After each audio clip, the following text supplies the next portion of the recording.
പാട്ടുവേദിയിലേക്ക് മനോഹര ഗാനവുമായി കുഞ്ഞു ഭദ്രയെത്തുന്നു. ഉഗ്രം പാട്ട് അതിമനോഹരമായിട്ട് ദശരഥം എന്ന ചിത്രത്തിലെ ഗാനവുമായാണ് താരമെത്തുന്നത്. എങ്ങനെ പഠിച്ചു? എന്ത് രസമായിട്ടാ മക്കള് പാടിയത്. MG ശ്രീകുമാർ, KS ചിത്ര തുടങ്ങിയവർ ആലപിച്ച ഗാനം മനോഹരമാക്കാൻ താരത്തിന് സാധിക്കട്ടെ.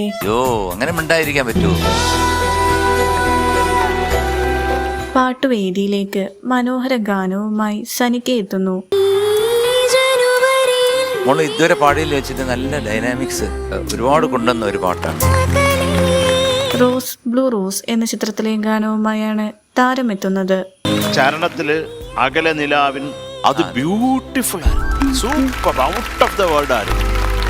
സനികയ്ക്ക് ഈ ഫ്ലോറിലൊരു സുജാത മോഹൻ, വേണുഗോപാൽ തുടങ്ങിയവർ ആലപിച്ച ഗാനം മനോഹരമായാണ് താരം ആലപിക്കുന്നത്. സനികയ്ക്ക് ഈ ഫ്ലോറിലൊരു വലിയ ഫാനുണ്ട്. ആരാന്നറിയാമോ? സൂത്രധാരൻ എന്ന ചിത്രത്തിലെ ഗാനവുമായി മുഹമ്മദ് യാസിൻ എത്തുന്നു. മോന്റെ ശബ്ദം മാറുന്നു, ചില മേളിലൊക്കെ പാടാൻ പ്രയാസമാണ്. KJ യേശുദാസ് ആലപിച്ച ഗാനവുമായാണ് താരമെത്തുന്നത്. ഫസ്റ്റ് പല്ലവിയുടെ തുണ്ട് എൻ്റെ പാടി നിർത്തുമ്പോൾ അതൊരു ചേരായിക ഉണ്ടായിരുന്നു. ചെറിയ ചില പ്രശ്നങ്ങൾ താരത്തിന്റെ ഇന്നത്തെ ഗാനത്തിനുണ്ട്. ഹൈ പിച്ച് പോർഷൻസ് ഒക്കെ പാടാൻ ഭയങ്കരമായിട്ട് ബുദ്ധിമുട്ടുന്നുണ്ടായിരുന്നു. മുഹമ്മദ് യാസിന്റെ ഈ മനോഹര ഗാനം കേൾക്കാൻ നമുക്ക് കാത്തിരിക്കാം.